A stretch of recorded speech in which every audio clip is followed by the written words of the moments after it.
할렐루야, 할렐루야.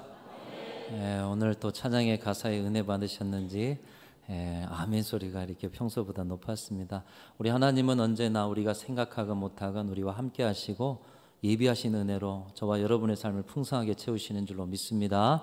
하나님이 늘 우리와 함께 계신 것처럼 우리 서로도 함께하는 마음으로 우리 옆에 분 바라보시면서 제 곁에 앉아주셔서 감사합니다. 늘 함께 하겠습니다. 사랑합니다. 축복합니다. 여러분 매일 아침마다 아니면 여러분 정한 시간마다 혹시 큐티 말씀 묵상을 혹시 하고 살아가고 계십니까?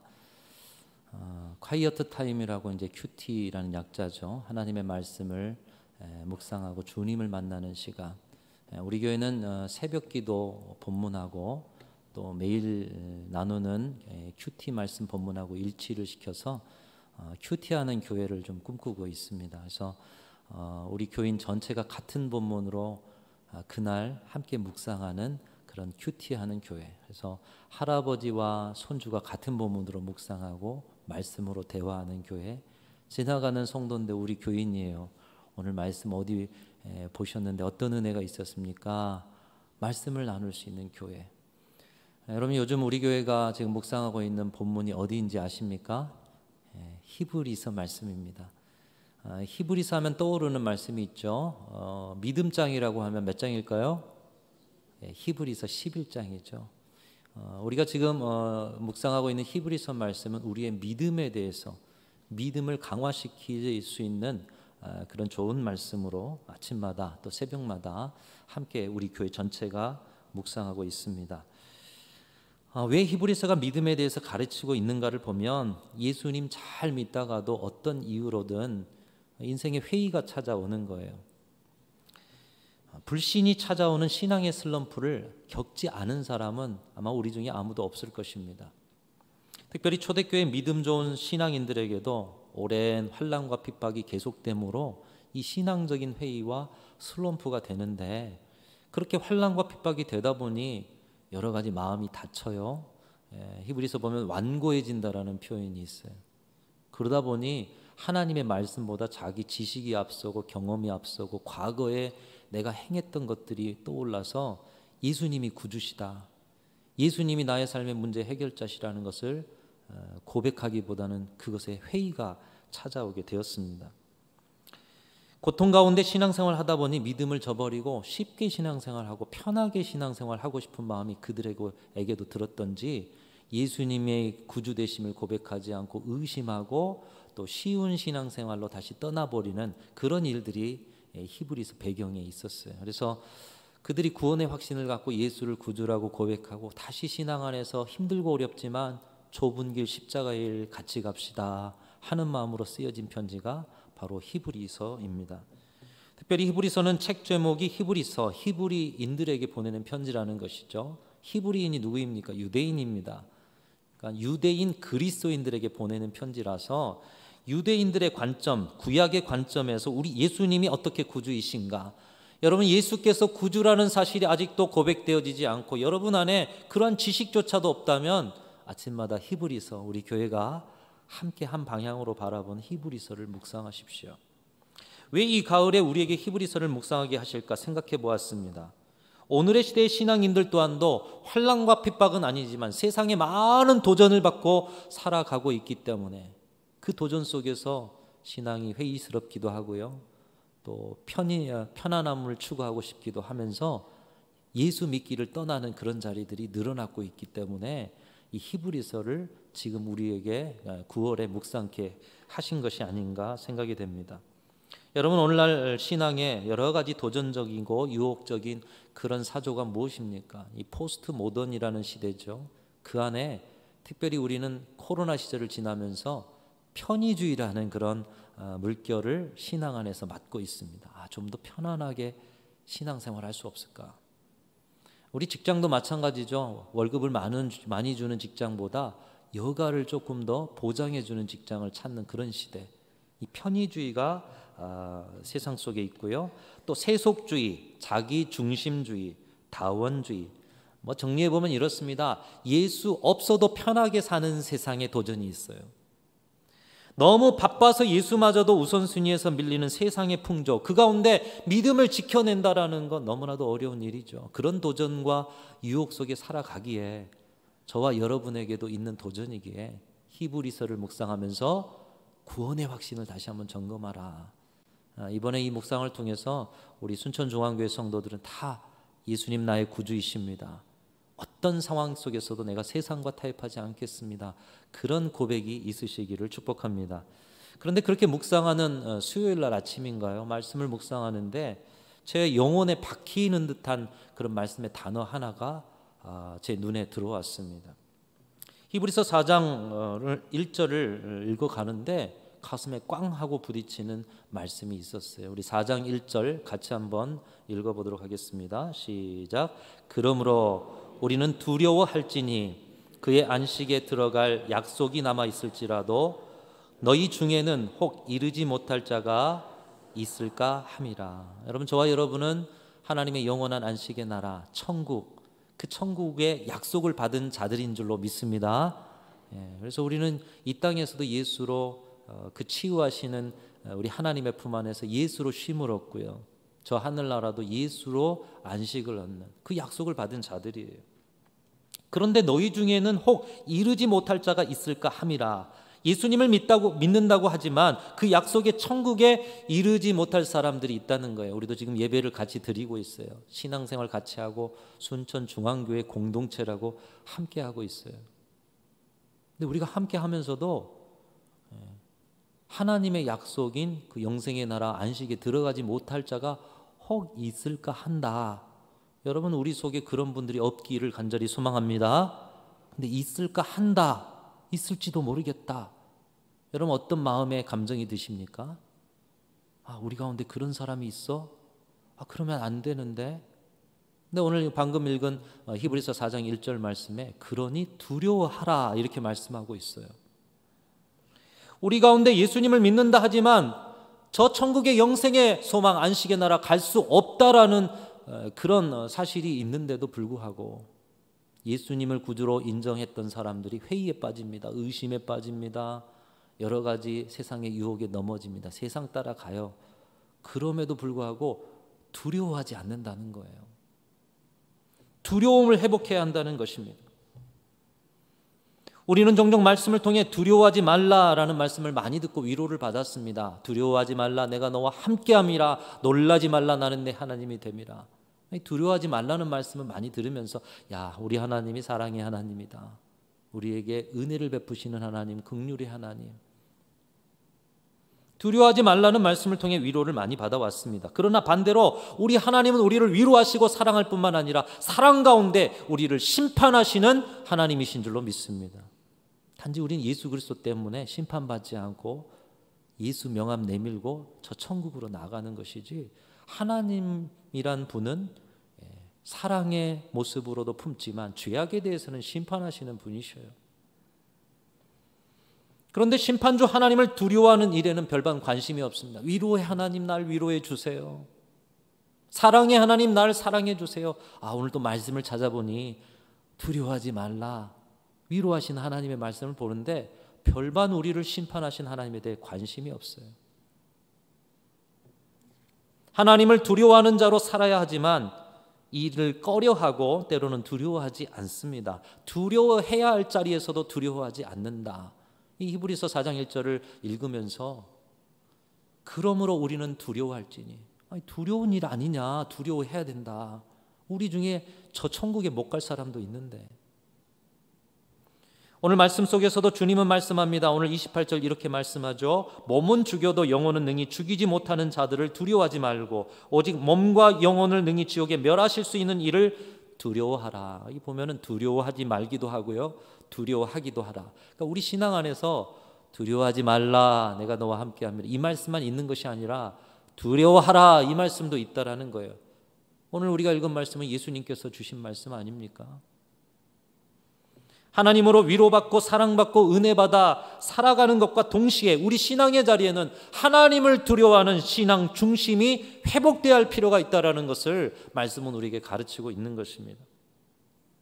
여러분, 이 말씀을 제가 묵상하면서 좀 가슴에 꽝 하고 영혼에 새겨지는 듯한 느낌이 있었던 게, 오늘의 시대 그리고 오늘의 신앙의 자리에 바로 이 두려움이 상실된 자리가 너무나도 많다라는 것을 고개가 이게 저절로 끄덕여지더라고요. 오늘의 시대는 두려워할 것에 대한 두려움이 사라져버린 것 같습니다. 여러분, 최근에 일어나는 칼부림이나 사실 우리가 일어나는 그런 현상들, 자연재해, 앞으로 미래의 자연에 대한, 그리고 출산율에 대한, 또 방금 장로님 기도하셨듯이 오염에 관련된, 오염수에 관련된, 국가의 분쟁에 관련된 그런 여러 가지 일들. 그런데 그 자리에 보면요, 두려워할 것에 대해 두려워하지 않아요. 하늘이 두렵지 않아요. 두려움을 잃어버렸어요. 이 시대의 여러 사조들 제가 언급할 필요도 없습니다. 쓰다가 설교문에서 뺐어요. 여러분 다 아시는 바일 거예요. 문제는 신앙인들조차도 가져야 할 두려움을 갖지 않고 있다라는 것입니다. 히브리서의 말씀을 듣는 유대인 그리스도인들처럼 우리가 하나님을 두려워하는 영적 불감증, 예수 믿는다고 하는데 천국에 못 갈 자들이 있다. 이건 두려운 일 아닙니까? 근데 두려워하지 않아요. 하나님을 두려워한다라면 어떻게 그렇게 행동할 수 있을까 하는 그런 일들이 이 시대 안에도, 교회 안에도, 신앙인들 안에도 정말 불꽃 같은 눈으로 우리를 보고 계시다는 그 하나님의 눈을 의식한다면 그렇게 행동하고 생각할 수 없을 텐데 하는 그런 일들. 이 시대는 두려워할 것에 대해서 두려워하지 않습니다. 여러분들이 만일 주일에 한 번 빠졌으면 그 빠진 일에 대해서 하나님이 뭔가 여러분의 삶에 불이익을 안겨 주신다면 교회에 주일날 안 나올 사람이 없을 거예요. 오늘 이제 예배 빠졌어요. 근데 여러분 주중에 뭔가 일을 당해요. 내가 예배 빠졌으니까 교회 나가야겠구나. 이 일을 당하지 않기 위해서. 새벽기도 안 나오는 그날 일터에서 틀림없이 손해를 많이 본다. 그러면 새벽기도 안 나올 사람이 없을 거예요. 다행히 하나님이 오래 참으시고 긍휼이 많으신 분이시고 위협과 공포로 우리를 다스리시는 분이 아니시기에 그럴 일은 없지만, 만일 지금 당장이라도 벌을 받고 불이익을 받는다면 당장 열심을 낼 겁니다. 하나님은 물론 그럴 수 있는 분이십니다. 단지 오래 참고 긍휼을 베풀어 주고 계실 뿐입니다. 그럼에도 우리는 하나님을 두려워하지 않아요. 단지 벌 받을까 두렵고요, 불이익이 생길까 두렵고요, 문제에 고통당할까 두렵지, 하나님을 문제보다, 하나님을 불이익보다 두려워하지 않는 그런 신앙의 자리가 많아지고 있어요. 아브라함, 조슈아, 헤셀이라는 분이 두려움의 영적 감각을 상실한 자리에 나타나는 특징을 잘 표현하고 있습니다. 이 두려움이란 감각을 상실하면 거기에 어떤 특징이 나타나는가, 조금 어려운 말 같아서 우리 함께 한번 읽어봤으면 좋겠습니다. 같이 읽겠습니다. 시작. 당신이 놀라는 감각을 잃어버릴 때, 헛된 자만심으로 우러러보는 능력을 위축시킬 때, 우주는 당신 앞에서 하나의 장터가 되고 만다. 잘 기억을 하실지 모르겠지만요, 놀라는 감각을 잃어버릴 때, 하나님 너무 놀라우시다. 또 헛된 자만심으로 우러러보는 능력을 위축시킬 때, 그 하나님을 높여드리고 높이 높이 바라봐도 하나님 한없이 높으신 분임을 이게 우러러 봐야 되는데, 그런 감각을 위축시킬 때, 우주는 당신 앞에서 하나의 장터가 된다. 여러분, 장터에 가면 물론 거기에 활력이 있고 사는 모습들이 있어 참 좋습니다. 근데 여기에서의 장터는 좀 부정적이죠. 장터가 그렇게 거룩한 곳으로 보이지 않는다는 것이죠. 장터에 가면 거래를 위한 실갱이가 이루어집니다. 파시는 분은 좀 더 높이 팔고 사시는 분은 조금 더 깎으려고 하고 실갱이가 벌어지죠. 모여든 사람들은 시끄럽습니다. 또 장이 끝나고 나면 반드시 생기는 게 있어요. 쓰레기가 생겨요. 그리고 시장이 끝나고 벌어지는 술판과 취객들의 모습들을 빗대고 있는 거예요. 우주는 당신 앞에서 하나의 장터가 된다. 하나님을 두려워하지 않고, 하나님에 놀라지 않고, 하나님을 우러르는 영적 감각을 잃어버릴 때 우리의 삶의 자리는 장터처럼 거룩함을 상실한다는 거예요. 하나님 경외의 세상에서 하나님 경외를 상실한 채로 어두운 세상을 살아간다는 거예요.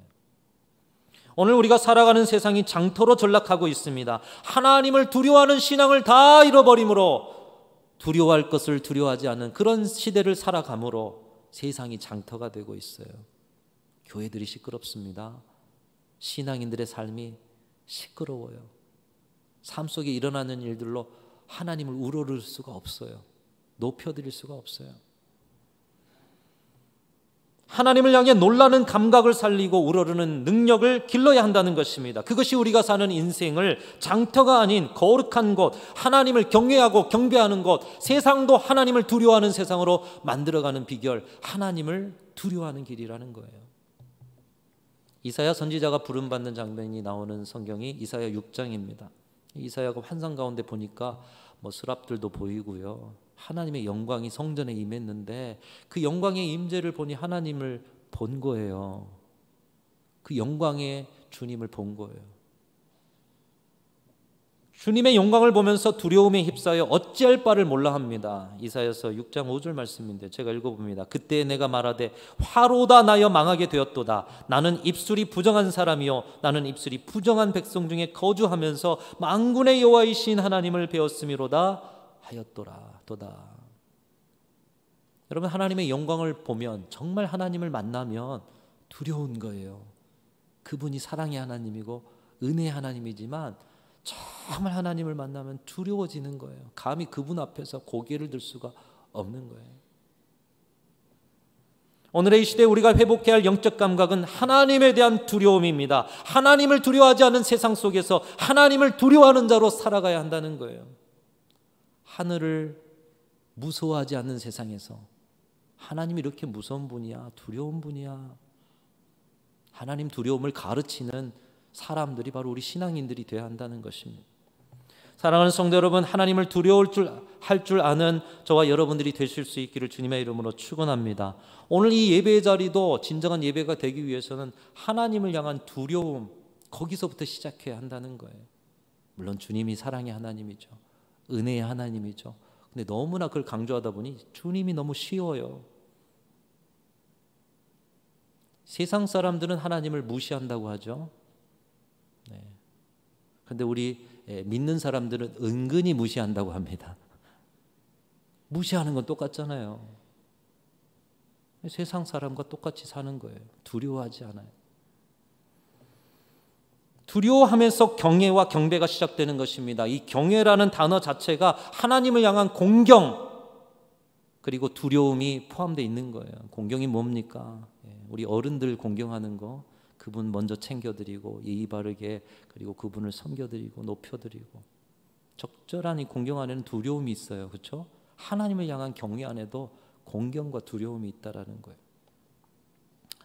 사랑하는 성도 여러분, 진정한 예배자로 살아가실 수 있기를 주님의 이름으로 축원합니다. 그 시작은 두려움에서 시작되는 거예요. 우리 하나님 사랑의 하나님이자 두려우신 하나님이구나. 나 하나님 경외합니다. 두렵고 떨림으로 나아갑니다. 진정한 경외를 통해 하나님 받으시는 예배와 여러분의 인생의 자리가 되실 수 있기를 주님의 이름으로 축복합니다. 그러나 하나님을 두려워하는 데 있어서 굉장히 주의할 것이 있습니다. 우리가 하나님 두려워하는 데 있어서 이 두려움이라는 것이 사실 부정적인 좀 느낌의 단어 아니겠어요? 이 두려움과 불안이 잘못되면 걱정과 염려가 되니까요. 근데 이 두려움에도 건강한 두려움이 있고 건강하지 않은 두려움이 있다라는 것입니다. 그래서 우리가 두려워하는 데 있어서도 굉장히 주의할 건 뭐냐? 건강하고 바른 두려움을 가져야 한다는 것이죠. 건강하고 올바른 두려움은 무엇입니까? 우리가 하나님을 두려워하는 데 있어서 하나님이 주신 벌, 하나님이 주신 불이익으로 하나님을 두려워한다면 그것은 건강하고 올바른 두려움이 아닌 것이에요. 벌 주신 하나님, 불이익 주신 하나님 때문에 하나님을 무서워해요. 그거는 바른 두려움이 아니라는 겁니다. 앞에서 말씀드린 것처럼 주일 성수하지 않으면 틀림없이 무슨 일인가 생기고, 새벽 기도하지 않으면 그날 일터에서 틀림없이 손해를 보기 때문에 이런 일로 하나님을 두려워한다라면 그것은 건강한 두려움이 아니라는 것이에요. 만일 하나님이 불순종할 때마다 벌을 내리시고 불이익을 주신다면 우리는 지금처럼 신앙생활하지 않을 거예요. 그러나 벌받지 않고 불이익 당하지 않기 위해서 하나님을 두려워한다고 하면 신앙생활은 은혜와 사랑의 자리라기보다는 공포의 자리 아닙니까? 여러분 깜빡하고 새벽에 못 일어났어요. 근데 새벽 기도 안 나가면 불이익 주셔요. 그럼 그날 하루는 완전히 공포의 하루, 언제 불이익이 올지 모르는 하루 아닙니까? 우리 신앙은 그런 신앙이 아니잖아요. 기독교 신앙이 아닌 것입니다. 벌 주실까 봐 하나님 두려워하고 불이익 당할까 봐 하나님 두려워하고. 세상의 신앙이에요. 무속의 신앙이에요. 왜 제사를 드립니까? 세상 사람들이 귀신에게 여러 가지 해코지 당하지 않으려고. 우리 신앙은 그런 신앙이 아니잖아요. 우리 하나님 해코지하는 분이 아니시잖아요. 사사기 시대 이스라엘 백성들이 그랬습니다. 그들은 벌받지 않기 위해서 하나님께 순종했습니다. 그들의 신앙처럼 하나님께서 그들이 불순종할 때마다 벌을 내리셨다면 아마도 사사기의 내용도 그들이 하나님을 잘 섬겼다 이렇게 될 거예요. 그러나 하나님은 긍휼을 베푸시는 하나님이시고 사랑의 하나님이시고 오래 참으시는 하나님이시기 때문에 그들이 불순종할 때도 참고 기다려 주셨어요. 그런데 그들은 이 하나님의 긍휼하심과 오래 참으심을 벌 주지 않으심으로 생각했던 거예요. 요만큼 해도 벌 주지 않으시네. 한 걸음 더 나가볼까? 요만큼 해도 벌 주지 않으시네. 예를 들면 어떤 사람이 이웃집 사람이 우상 바알에게 절하고 왔어요. 야, 저 집은 이제 큰일 났다. 하나님이 가만 안 두실 거야. 근데 며칠 지나도 하나님 벌 안 주셔요. 이상하네. 며칠 후에 그 사람이 또 바알에 가서 절하고 또 와요. 그런데 또 며칠 지나도 하나님 벌 안 주셔요. 해도 되나 보다. 여러분, 벌 주시는 하나님 두려워하면 벌 안 주면 해도 되나 보다 그러면서 점점 세상을 가는 거예요. 이것을 우리 이야기로 또 돌려보면 이렇습니다. 우리가 주일 예배를 빼먹었어요. 그랬더니 무슨 사건이 생깁니다. 아마 그러면 한 사람도 주일 예배 안 빼먹을 거예요. 이 벌 주시는 하나님을 두려워하는 잘못된 두려움입니다.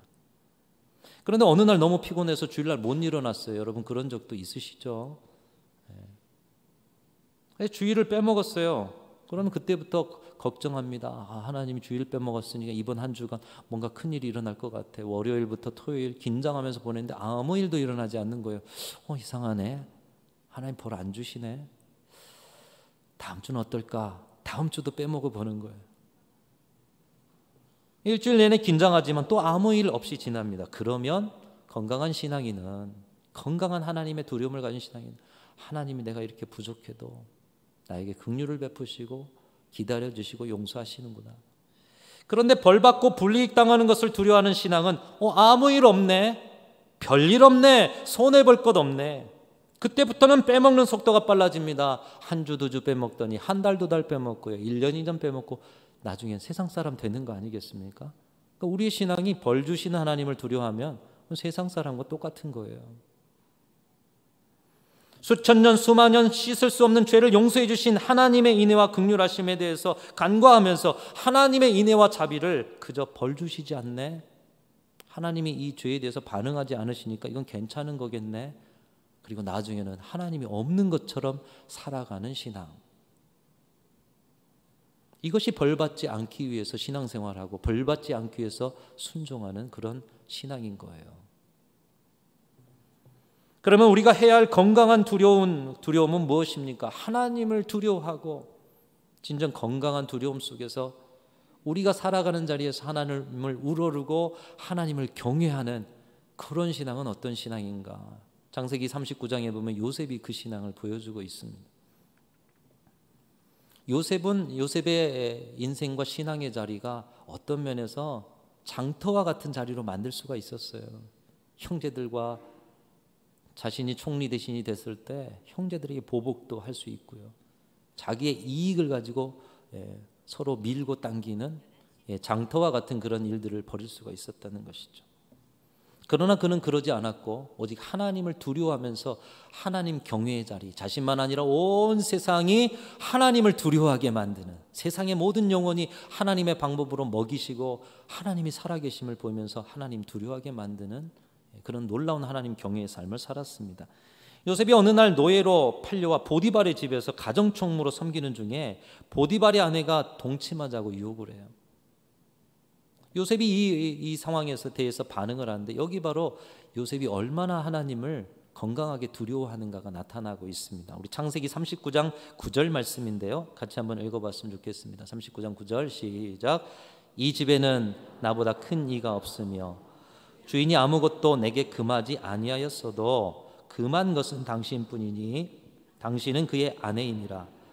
그런즉 내가 어찌 이 큰 악을 행하여 하나님께 죄를 지으리까. 요셉이 만일 이 벌 주신 하나님을 두려워하는 사람이었다면 구덩이에 빠졌을 때 하나님 날 벌 주셨구나. 근데 건지셨어요. 그 다음에 하나님이 잊어버렸을 거예요. 오늘 이 보디발의 아내의 유혹에 청하지 않으면 불이익을 당할까 봐 그는 또 그 청함에 허락했을 수도 있어요. 그러나 요셉은 하나님이 벌을 주시기 때문에 두려워하는 사람이 아니었어요. 요셉은 하나님께 사랑받지 못할까 봐, 하나님이 나를 사랑하시는데 그 사랑에 하나님 마음이 아파할까 봐 두려워하는 사람이었다는 것이죠. 여러분, 요셉이 구덩이에 빠졌을 때 어떤 마음이었겠습니까? 그 누구도 자신이 구덩이에 빠진 것을 알 수가 없어요. 이제 죽었구나, 그 모든 어떤 힘도 나를 구할 수 없구나, 이 구덩이 속에 있을 때 하나님이 그를 만나주시는 거예요. 그를 건져주시는 거예요. 불가항력적 상황에서 자신을 눈동자처럼 지키시고 찾아오셔서 사람의 힘으로 할 수 없는 그 구원의 역사를 통해 자신을 건져내시고 보디발의 집으로 인도하시는 하나님. 죽음의 자리에서까지 추적해 오셔서 감사를 넘어서서 나를 구원해 주신 그 사랑에 두려움이 생길 수밖에 없는 그 경험을 요셉이 했다라는 것입니다. 그리고 나서 오늘 이 경험을 하는데 하나님께 죄를 지으리까? 무슨 말입니까? 나를 사랑하시는 그 하나님 앞에서 나를 사랑하시는 하나님의 마음을 아프게 하는 일에 나는 두려움을 가졌다라는 얘기예요.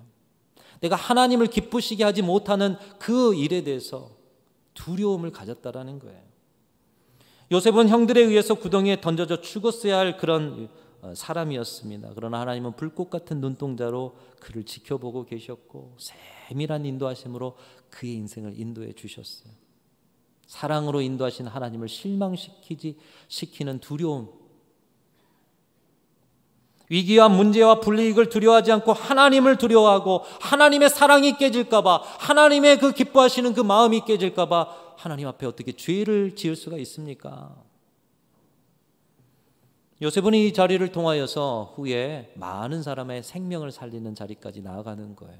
자신의 인생을 사람의 갈등과 분열과 이익으로 장터로 만들지 않고 하나님 경외, 하나님 두려움의 자리로 만들어 갔다라는 것입니다.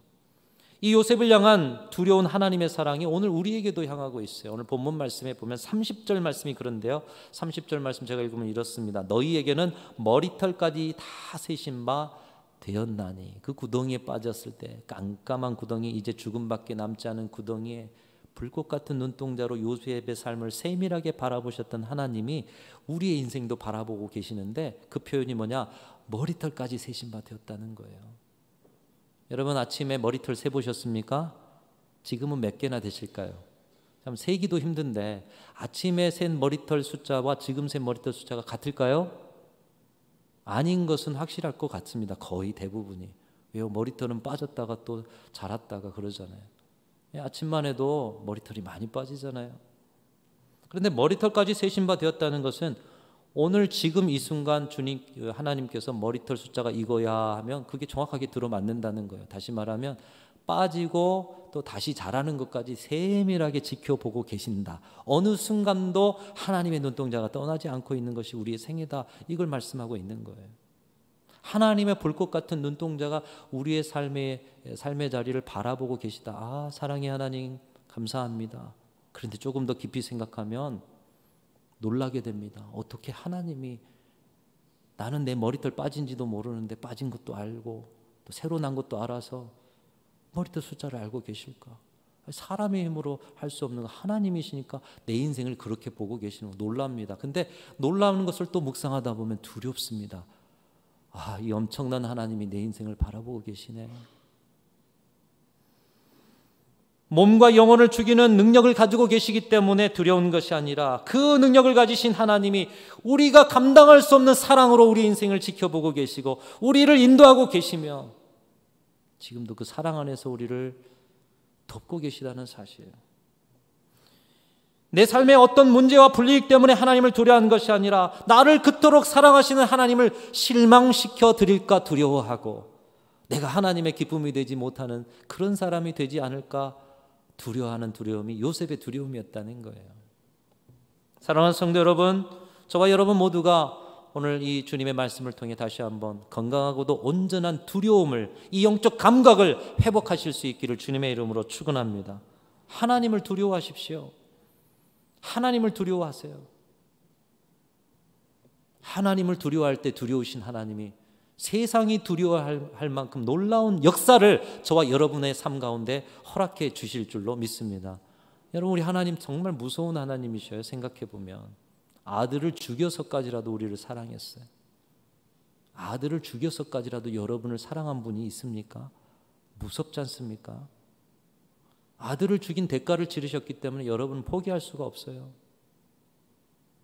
아무리 도망쳐도 절대로 우리를 놓지 않으시는 하나님의 사랑, 그 두려운 사랑, 감당할 수 없는 사랑, 그런 사랑의 하나님을 기쁘시게 해드리지 못하는 것을 두려워하는 요셉처럼 저와 여러분도 하나님을 향한 두려움을 통해서 오늘 다시 한번 신앙의 영적 감각 회복하고, 세상은 그럴지라도 우리는 세상 앞에 하늘이 무섭지도 않느냐, 하나님의 살아계심 두려우심을 보이며 살아가는 진정한 하나님 경외의 삶을 살아가는 우리 모든 성도들이 다 되시기를 주님의 이름으로 축원합니다. 하나님 아버지, 감사합니다. 우리 하나님을 두려워하는 영적 감각을 살려 이 땅에서도 안식, 저 하늘나라에서도 안식, 장터가 되는 세상 속에서도 홀로 하나님 경외의 삶을 살아내라 우리에게 명령하시고 가르쳐 주시니 감사합니다. 순천중앙교회가 하나님을 건강하게 두려워합니다. 저희의 사역과 또 저희의 모든 역사와 시간과 성도들의 가정과 삶에 주님 친히 경외받을 분으로 임재하여 주옵소서. 공경과 두려움을 가지고 나아갈 때 그 모든 자리에 하나님의 두려우신 역사가 나타나는 은혜를 허락하여 주시옵소서. 우리 구주 예수 그리스도의 이름으로 간절히 기도하옵나이다. 아멘.